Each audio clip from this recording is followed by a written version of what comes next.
আমি এতটাই ভেঙে গেছি যে এখন সুখও বিষের মতো লাগে। যে আনন্দ একসময় বাঁচিয়ে রাখতো, আজ সেটাই বুকে আগুন ধরায়। হাসলে মনে হয় এ হাসির বিনিময়ে আবার কখন না জানি কাঁদতে হয়।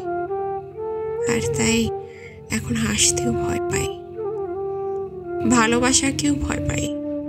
কারণ যতবারই কারো দিকে হাত বাড়িয়েছে, ততবারই ফাঁকা হাতে ফিরে এসেছে। বিশ্বাস করতে গিয়ে প্রতিবার ভেঙে গেছে। নিজের টুকরোগুলো নিজেকে গুনে গুনে আবার জোড়া দিতে হয়েছে।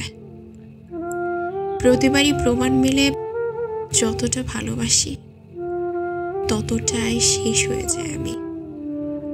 মনে হয় ভালোবাসা নামের জিনিসটা আমার জন্য না। আমি শুধু শিখে গেছি কিভাবে ভেতরটা পুড়িয়ে বাইরে নির্লিপ্ত মুখে বেঁচে থাকতে হয়।